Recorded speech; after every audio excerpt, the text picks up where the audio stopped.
To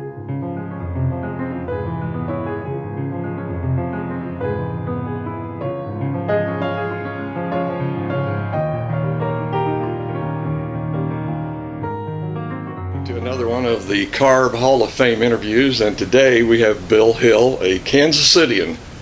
Bill, I can't tell you how nice it is to have somebody from Kansas City that's been able to more or less be a hometown guy and have that opportunity to go out and do what you've done over the years. Well, I've enjoyed it all, and biggest part has been growing up here to begin with, and in some small towns in Missouri, but still, I'm a Kansas Citian, born and blue. I was going to say, an East High School graduate. Yes, and there's not much of that left. I was going to say, from the era that both of us are from, things are disappearing, aren't they? Oh, very much so. More and more. In 1938, your uncle takes you to a race in Mason City, Iowa, and your career is born. Now, how old were you, and what was racing that day? 8 years old, and I can tell you that my uncle worked for Firestone, and the only reason that he went to the track and took me there was during the fair, and it was sprint cars, is because they were Firestone tires, and so he went to take some, I don't know whether he took pictures or not, but he took me along, and I didn't remember a whole lot of it, but I know what I did remember I enjoyed immensely. Yeah, I guess he had quite a few customers there. They were running his tires on the race car? Yeah, it was, Firestone in those days. And they were Firestone, but working for Sears. They were also had a Sears nomenclature on them. I'll be darned. 1941, still 11 years old, but you're living just up the street from Olympic Stadium on 23rd Street. And man, you can hear the motors revving, and it's just almost too much to resist. And there again, you get a chance to go to Olympic. Yes. And my dad started taking me to Olympic, but we'd come down 23rd Street and walk across and go down the Blue River, and just there we were at the racetrack. Yeah. You didn't combine any fishing with that or anything down there, did you? I wasn't much interested in fishing in those days. Just racing. The RMMRA comes calling while you're living in Denver, and you get your first chance to announce as a fill-in in Hill City, Kansas. That's right. And I had been doing some PR work for the RMMRA, but never an announcing job. And in fact, about that time, I also, Chris Economaki needed a writer out there to do the result stories. So I coupled that with what turned out to be my first announcing job in Hill City. Did you have any reservations about that? I mean, how do you want to say that? It takes a little different approach to the racing to be able to see it and talk about it at the same time. Was that hard for you? No, I didn't find it to be hard at all. When I started, and in those days it was just local stuff. That was a little more than local. But as I went along and got big time more and more, then I began to have problems, and I began to worry about what I was going to say, it's kind of like writing, only you have to speak it as you're doing it. Yes. Rather than just writing about it, you have to be able to translate it pretty fast through your brain and put it out there and tell people about what's going on and be knowledgeable about the drivers, the cars, and the sport. So it's still a pretty good challenge. That's one of the things that Chris Economaki taught me. He said that if you're going to be an announcer, make sure that you get to the track early and go from car to car and find out changes that have been made and all of that. And you'll pick up so much knowledge that you'll retain the rest of your life. And lots of racetrack announcers don't do that today. Right. Yeah, they don't. You don't get all that side information that you want to know about the cars and the drivers. I agree. I'm not so sure the fans want to know all that. From 1953, for 25 years, like you say, you are writing for Speed Sport News. I presume when you say Chris Economaki, you mean Speed Sport News. Yes, oh yeah. So, and it's called Hill on Wheels. Now, how? I mean, I know you're in Colorado and there's a lot of hills, but who came up with the name? Actually, I inherited one called Pit Notes from the Rockies, but my younger brother, he just one day said, I think you ought to change the name to Hill on Wheels, and I wasn't quite sure it was Hill on Wheels, but that's the way it came out. Yeah, because of what was going on, I presume is what you mean. Yes. How was it working with Chris Economaki? I mean, I think we all, especially from the wide world of sports and speed sport news, us individually as race fans have probably developed a persona for him. How was it actually working with Chris? Oh, he was a fine man, and he never berated any of us. He might have in other areas, but especially with me, as long as I was getting that stuff into him by deadline, he would at times do me a favor and let me kind of announce one of those races. I worked here with Chris years ago out at the old speedway here, the Lakeside. And when they had that big race, and they invited Chris, and I was living in Indiana doing some work at racetracks over there, and Chris invited me to. He said, if you can drive over here, do it. And it was just, like always, never had so much fun. Had to be a thrill to be able to work with that man. I mean, if there is an icon, probably of, and I want to say dirt track racing, but it's probably more than that, of racing of all kinds, because I think he's worked at Indianapolis and everywhere else. But if there's an icon of racing, it'd have to be Chris Economaki. It was Chris. Absolutely. Yes. In '64, excuse me, it's the BCRA Sprints. Tell me a little bit about that. Where and who was in that group? Well, it was a Colorado group, and they were originally back in probably the late '60s. Were guys who ran the Pikes Peak Hill Climb. Oh, really? Okay. But they had sprint cars, and some of them you couldn't quite classify them as sprint cars, but they started the club. Yeah. Big Car Racing Association. Now this was around Denver? This was around Denver. Around Denver. And then they began to expand, and they hired me as the announcer, and we did all of races at Belleville, Kansas for a long time. I'll be darned. And some of my fondest days, and there's a number of them that are still alive, and to getting together and reminiscing with the BCRA. And Belleville's a great place to do that, because it seems like every year out there's a bunch of old-time racers that get together, I think in the park before the races. And that was that was a lot of fun, all of that. And that was mostly just us. Yeah. Okay, I'm a Kansas City guy. I want you to tell me, what were some of the old tracks there around Denver? Now, I hear they had a lakeside track also. Yeah, in fact, the track is still there, but it was a third of a mile or a quarter of a mile paved that went uphill on the front stretch and down the hill and on the back stretch, and they had for years and years some of the best pavement midget races. Oh, really? Yeah. Oh, wow. And that's what really turned me on, and really got me stoked. So maybe got you a little bit ready for USAC, because don't they run quite a bit of pavement? Okay, we'll talk about that later. I'm getting ahead of myself here. In 65, 66, you have a little work to do in Los Angeles with a well-known promoter out there now. Who was that? J.C. Agajibi. I was going to say, okay. And I met J.C. because in 65, I took the job as PR man for the Pikes Peak Hill Climb.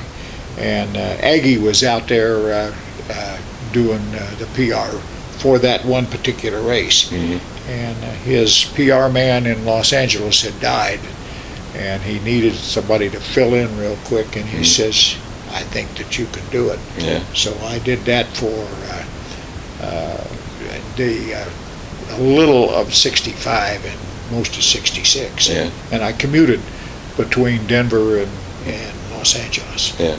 And he was a man who, he'd get a little upset with me at times if I would forget something, like forgetting to tell a crowd that A.J. Foyt would be there. Yes, I could understand that. Yeah, but he was a fine man and a great man to learn under, and always treated me wonderfully. Again, another icon of racing from the past. Yes. You mentioned the Pikes Peak Hill climb. Now that had to be somewhat of a different, more special kind of thing to do, in that, man, the course is so big. I mean, what did announcing that boil down to? Was it a lot about giving times, or did you do drivers with interviews, or how did that, you remember how that worked out on that? Well, you say it had to be different. You could do a driver interview, but just like you're interviewing me, it would have to be replayed somewhere else. They had no broadcast facilities, but they would have, at the starting line, there'd be somebody down there talking about the drivers and getting them started, and then there'd be somebody up at the top, and he would, as the cars came across the line, he might interview them, but it wasn't a play-by-play or anything like that. It was just a fun time, though. Just a fun. I was going to say, I've never made it, but boy, it's one race I've always wanted to go to. But like I say, I thought, how can you see anything? Well, I used to take my three girls there, and they would always find something to do, Don Smith wants you to run one of the most premier dirt tracks in the country, Terre Haute. This would have you involved also with one of the biggest races, I think, probably that goes on in dirt track racing, and that's the Holman Classic. First off, Bill, tell me, what is a Calcutta?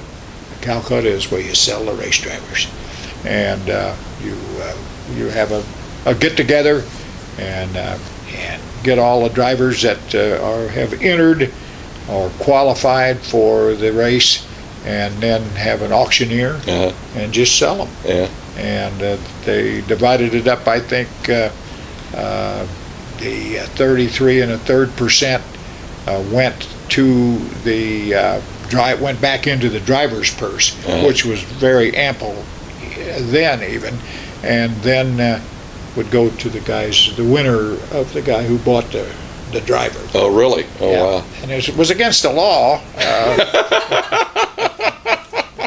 But I was going to say, this sounds like, not a monopoly, but what would you call that?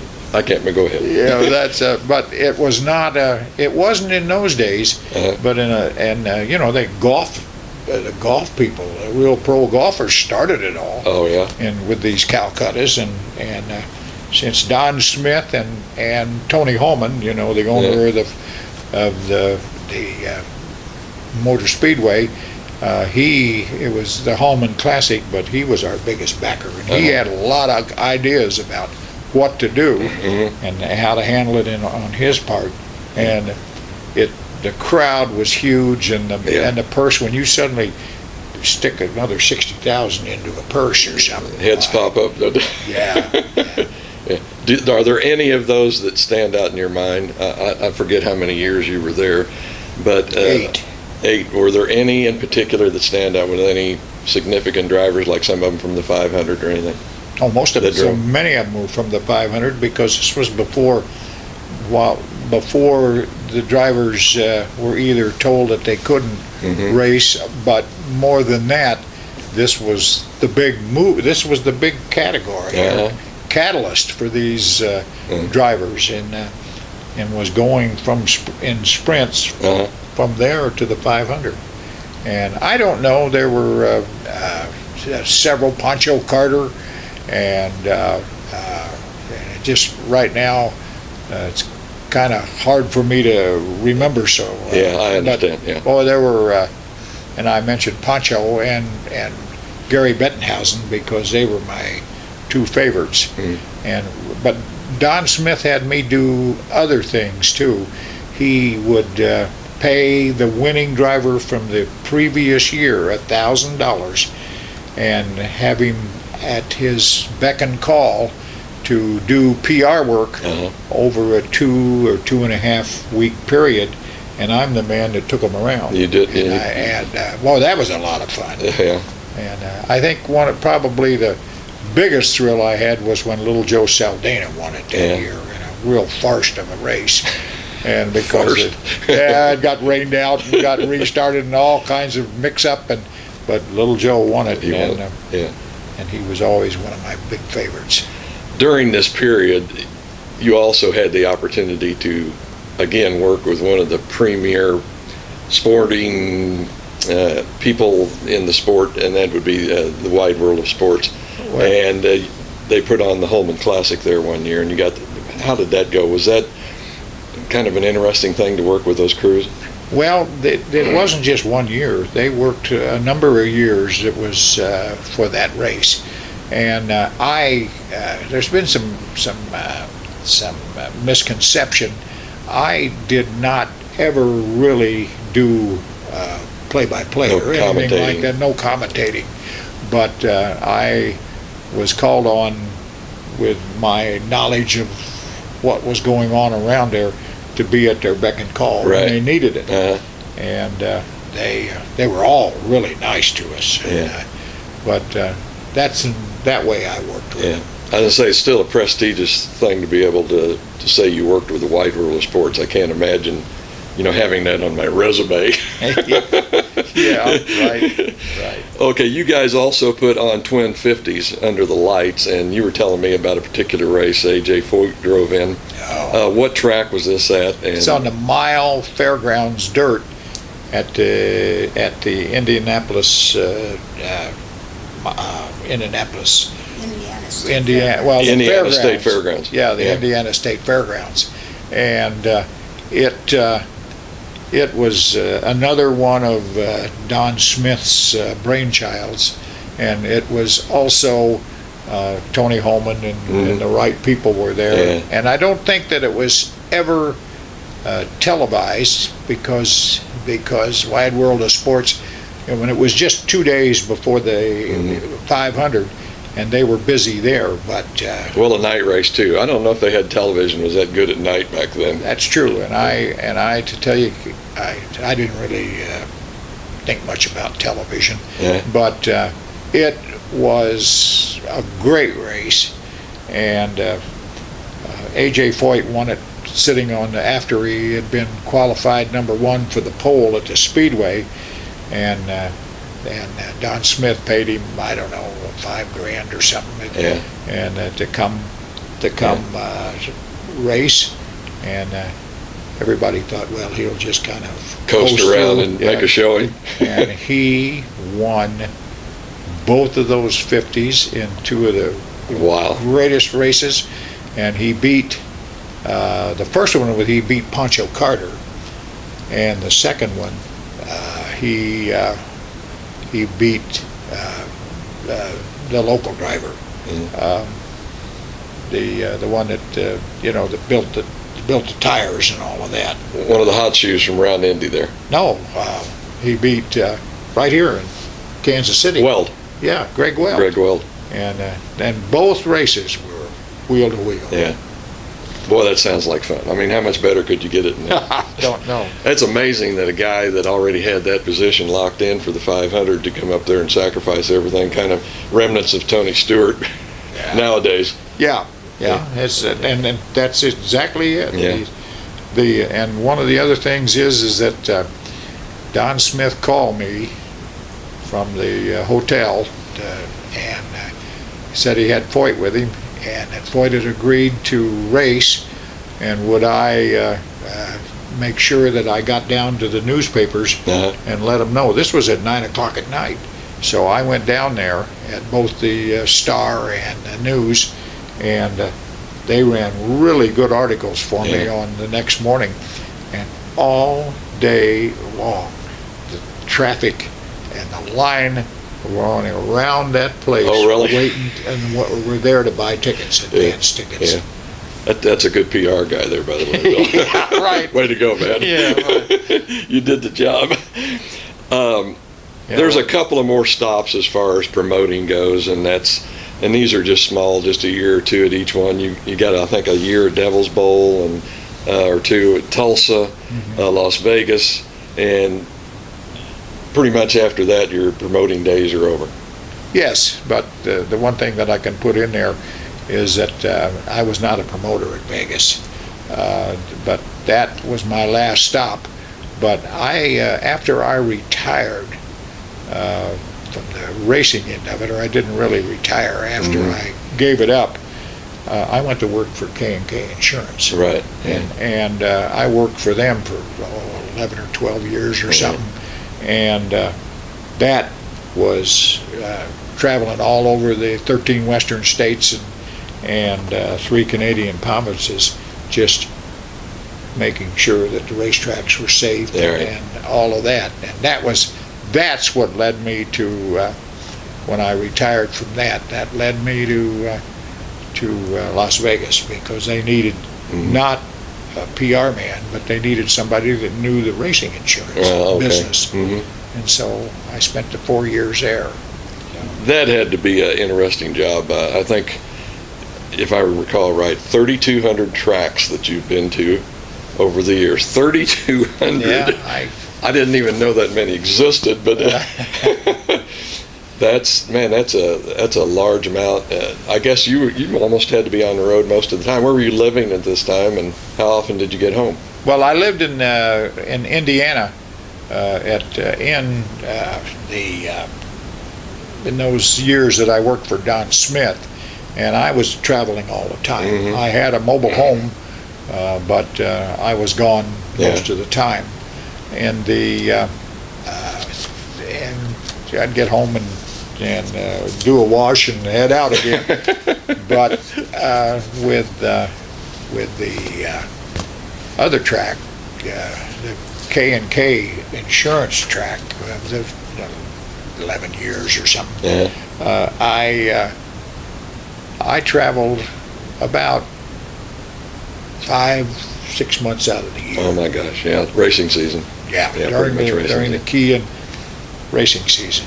Out of those 3,200, Bill, if you had to pick one track that you would want to tell somebody to go to that we might say is your favorite, what would it be? Oh, I'd say the Terre Haute Action Track. There were a lot of tracks that I liked, but such great memories and of the Terre Haute Action Track, and also the action itself. And it was tough in those days. There was, in fact, we didn't even have cages and or anything like that.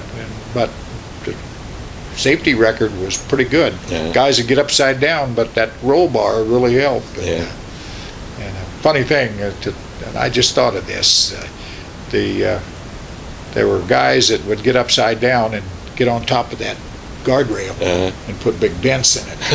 And so Gary Bettenhausen one day and I and a few other guys were there talking, and Gary said, I got a good idea that may promote this racetrack. And I said, what's that?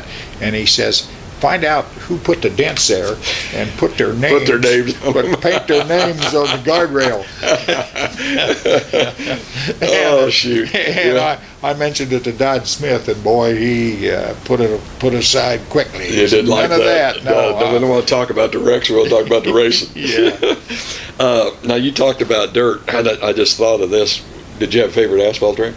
The what? Asphalt track? Did you have a favorite asphalt track? Well, I don't know. I possibly Las Vegas. Las Vegas? Yeah. And quickly, thinking about it, nobody's ever asked me that question before. Well, the only reason I asked that, since you were around Indianapolis, and I was at Raceway Park. Yes. I've been to several races out there. I thought that was pretty neat. I thought you might fire back with that. But well, I liked in Raceway Park, and Tony Hallman and Don Smith owned it when I first started, or I spent a year doing a few things for them. But it just, I don't know. I liked the big track. And I'll tell you what, the other one was Colorado Springs. Oh yeah. And I worked it too, along with the track at Las Vegas. Mm-hmm. And both of those were really good. Yeah. All this time, this is a career that you've had that's been with so many different organizations, different tracks. If you could look back and have a favorite moment, do you have a favorite moment that you remember from all of that? Mm-hmm. What would that be? It was A.J. Foyt's double win Yeah. at the Indiana State Fairgrounds. Yeah. And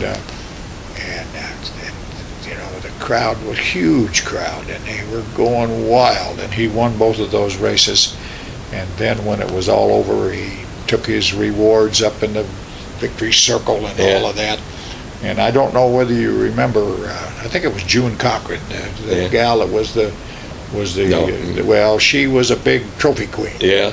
And to end it all, AJ took a jacket out and put it over his head and put June under there and walked down the front stretch like that. And it just broke the crowd up. Kind of a little connection again here with Kansas City. If I remember right, AJ won his first sprint race at Olympic. Did he? If I remember, that's the story I've heard. That well, I tell you what, I thought it was a midget race that he won here too, but I didn't know whether it was his first or not. That's I don't know, but that's probably true. Yeah. Rich history of racing here in Kansas City. Bill, like I say, can't tell you how great it is to have a hometown guy that's been able to go out and do the things that you've done. It surely must show some of the skill and abilities that you've had over the years to be able to do what you've done. I know you talk about how lucky you are, but I think people make a lot of their own luck most of the time in the abilities that they have to do, but that they have. Excuse me. But Bill, just let me congratulate you and your family on being inducted into the CARB Hall of Fame, your hometown Hall of Fame. And I want to thank you and everyone responsible for that. And the one thing that I've left out was my love for Olympic Stadium. Mm-hmm. And I absolutely loved it, and some of the fondest memories I have. Mm-hmm. But then when I got into the bigger time, that's what kind of oversaw some of that you asked me about. Mm-hmm. Well, thanks a lot, Bill. I appreciate it. Oh, well, you're quite welcome. Yeah, my wife just asked me to smile. Okay.